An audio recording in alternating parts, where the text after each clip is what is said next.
Ya, jumpa lagi dengan kami, tim teknis Identik PKH. Berikut kami akan sampaikan tips and trik bagaimana menginput data di Identik PKH ini secara lebih simpel. Langkah pertamanya, kita menginstal terlebih dahulu program Identik PKH di dalam Android smartphone Anda. Kemudian setelah terinstall, langkah keduanya adalah masukkan nick Anda pada nama pengguna atau email. Kemudian kode kata sandi menggunakan password default 123456. Kalau nanti sudah berhasil login, silahkan segera diganti dengan password masing-masing. Kemudian langkah berikutnya, bila Anda sudah berhasil masuk login dalam aplikasi ini, akan masuk dalam beranda Identik PKH dengan menu unit usaha, pemilik, kandang, kemudian pelayanan cashword, dan mutasi.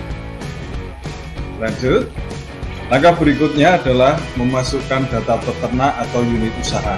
Ini merupakan menu yang opsional. Kalau kita sedang mendata unit usaha seperti koperasi, kemudian UPT, maupun perusahaan-perusahaan feedlotter maupun perusahaan-perusahaan pra, kita dapat menggunakan unit usaha dengan melengkapi nomor induk berusaha, kemudian nama perusahaan tersebut, email perusahaan, nomor telepon perusahaan, kemudian ID ISIGNAS perusahaan tersebut, alamatnya di mana, dan biodata PJ. Kalau di dalam aplikasi itu disebutkan biodata PIC, diisi lengkap karena ini terkait dengan pendataan unit usaha tersebut. Kemudian kalau ini merupakan peternakan milik rakyat, kita mengklik data icon untuk pemilik. Nanti kita akan memasukkan ID peternak, itu yang pertama kali NIK, kemudian nama, jenis kelamin, tanggal lahir, nomor telepon, ID ISIGNAS, dan alamat lengkapnya.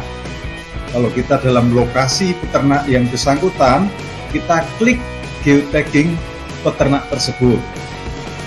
Selanjutnya, untuk data form unit usaha, apabila kita klik akan muncul seperti yang di sebelah kanan. Unit usaha kita bisa menambahkannya dengan klik tombol hijau yang di pojok kiri bawah di gambar smartphone yang sebelah kanan. Kemudian akan muncul penambahan update unit usaha.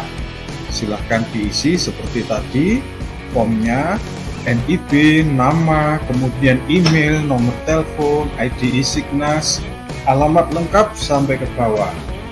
Bila kita sedang dalam lokasi unit usaha tersebut, ingat kita klik juga geotaggingnya. Kemudian kita jangan lupa simpan. Pilihan yang kedua, kalau kita sedang berada di dalam farm milik peternak rakyat, kita bisa mengklik pemilik di menu beranda tadi. Kemudian akan muncul daftar pemilik yang sudah terregister di dalam Identik PKH. Langkah selanjutnya seperti di unit usaha, kita klik smartphone yang di sebelah kanan. Pada tombol kiri bawah ada tombol warna hijau, diklik maka akan muncul form yang di sebelah kiri. Isikan nick, nama lengkap, jenis kelamin, tanggal lahir, email, nomor telepon, ID ISIGNAS. Di sini kita bisa melihat bersama mana yang form tersebut ada yang kolomnya berbintang, ada yang tidak berbintang. Yang berbintang hukumnya wajib, yang tidak berbintang itu opsional. Jika mempunyai alamat email, silahkan ditulis. Jika tidak, bisa dilewati. Namun untuk unit usaha itu harus dilengkapi email unit usaha tersebut. Kemudian Langkah selanjutnya, kita menginput data kandang. Data kandang, kita klik yang di sebelah kanan atas di kolom beranda tadi. 1, 2, 3, unit usaha, data pemilik, kemudian data kandang. Apa yang perlu dimasukkan? Nama kandang, nama peternaknya. Nama peternaknya kita bisa mencari akun yang telah diregister. Mohon maaf, peternak yang telah terdaftar di dalam aplikasi identik ternak ini, baik itu unit usaha maupun pemilik secara individual. Kemudian kapasitas kandang, alamat, dan geotagging. Geotagging fungsinya di mana sih sebaran kandang-kandang yang berada di Indonesia. Nah, formnya seperti ini. Untuk penambahan kandang, ini adalah kandang yang telah terregister. Kandangnya Ayu, kandangnya Bu Irma, kandangnya Sapi Oke.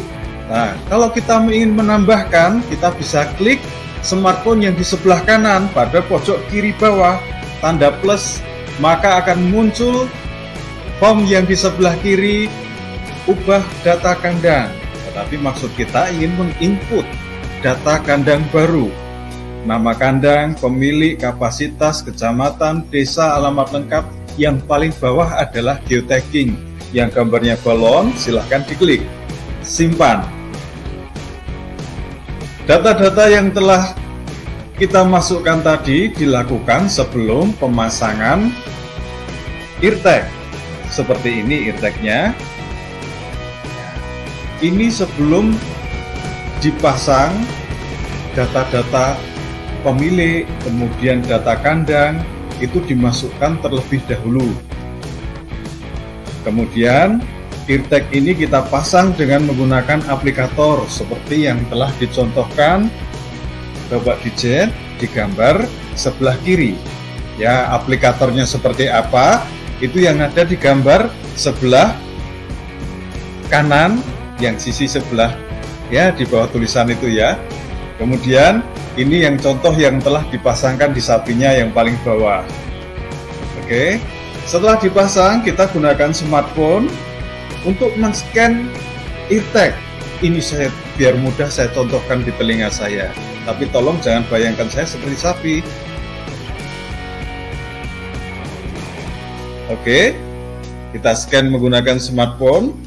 Tentu saja ada langkahnya, tidak langsung di scan. Tetapi tombol di beranda yang paling bawah tengah, itu ada tombol scanner untuk scan QR code. Nah, inilah tombolnya seperti yang nampak pada layar.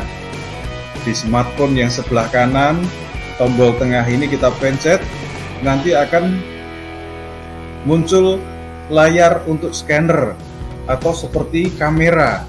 Nah, itu kita hadapkan dengan eartag ini. Ketika smartphone sudah berhasil membaca eartag, akan muncul kolom yang di sebelah kiri.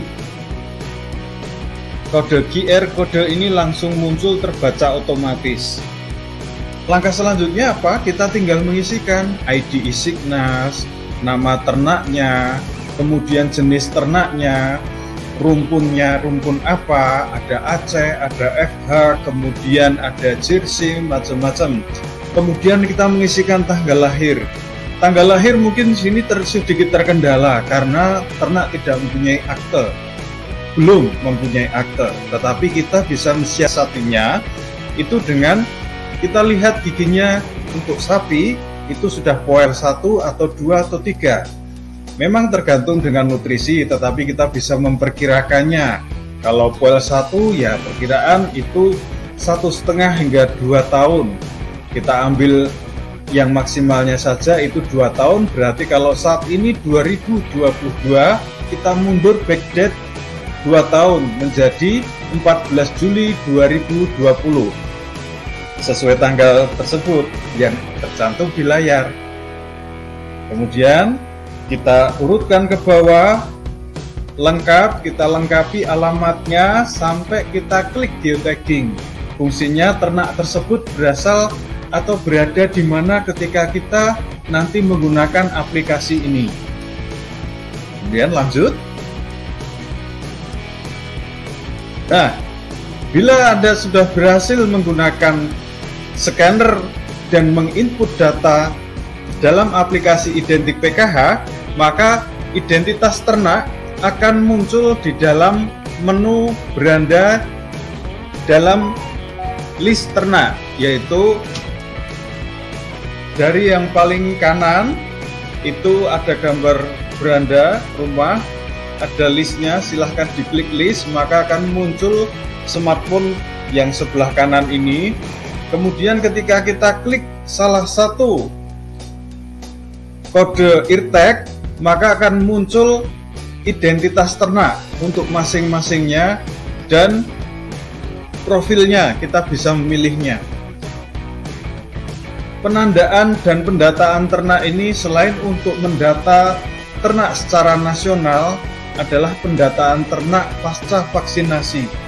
Bagaimana kita dapat melihat bahwa ternak tersebut sudah tervaksin atau belum? Kita dapat melihat kartu vaksinnya di dalam smartphone yang ada di tengah, di pojok kiri atas ada bentuk lembaran kertas kecil, silahkan diklik. Nanti akan muncul riwayat vaksin yang berisi kartu vaksin. Ternak tersebut sudah divaksin berapa kali? 1 kali, 2 kali, dan vaksin yang digunakan apa? Seperti saat ini kita lihat vaksin yang digunakan adalah Aptovor. Pemiliknya siapa? Pemiliknya kebetulan ini adalah Koperasi Makmur. Lokasinya di mana? Lokasi kandangnya seperti di bawah ini. Hal ini penting ketika kita terapkan karena salah satu untuk menjaga pengendalian penanganan PMK ini selain meningkatkan imunitas dengan vaksinasi, yang kedua adalah kita menjaga mobilitasnya. Ternak tersebut berasal dari daerah mana? Dari daerah tertularkah? Dari daerah merah, kuning, hijau, atau dari daerah yang diizinkan? Itu bebas untuk dilalu lintaskan ke daerah lain. Kemudian kita bisa melihat vaksin ini dari men-scan-nya di dalam aplikasi Identik PKH. Satu yang perlu ditambahkan di sini memang saat ini adalah bisa digunakan untuk petugas, tetapi peternak secara umum saat ini bisa men-scan-nya itu dengan menggunakan aplikasi ini tanpa harus login terlebih dahulu. Di dalam menu awal di paling bawah ada menu scan kode seperti yang di depan. Nah, informasi vaksinasi ternak. Peternak dapat mengetahui status ternak dengan mengklik informasi vaksinasi ternak. Peternak dapat melihat tetapi tidak bisa mengedit atau menambahkan ternak mana yang sudah divaksin atau menambahkan ternak yang akan divaksin, tetapi bisa melihat ternak tersebut telah divaksin atau belum. Demikian tips and trik singkat dari tim teknis Identik PKH, semoga bermanfaat. Bersama kita bisa, bersama kita pulih. Dari PMK, Jaya Peternakan Indonesia. Terima kasih.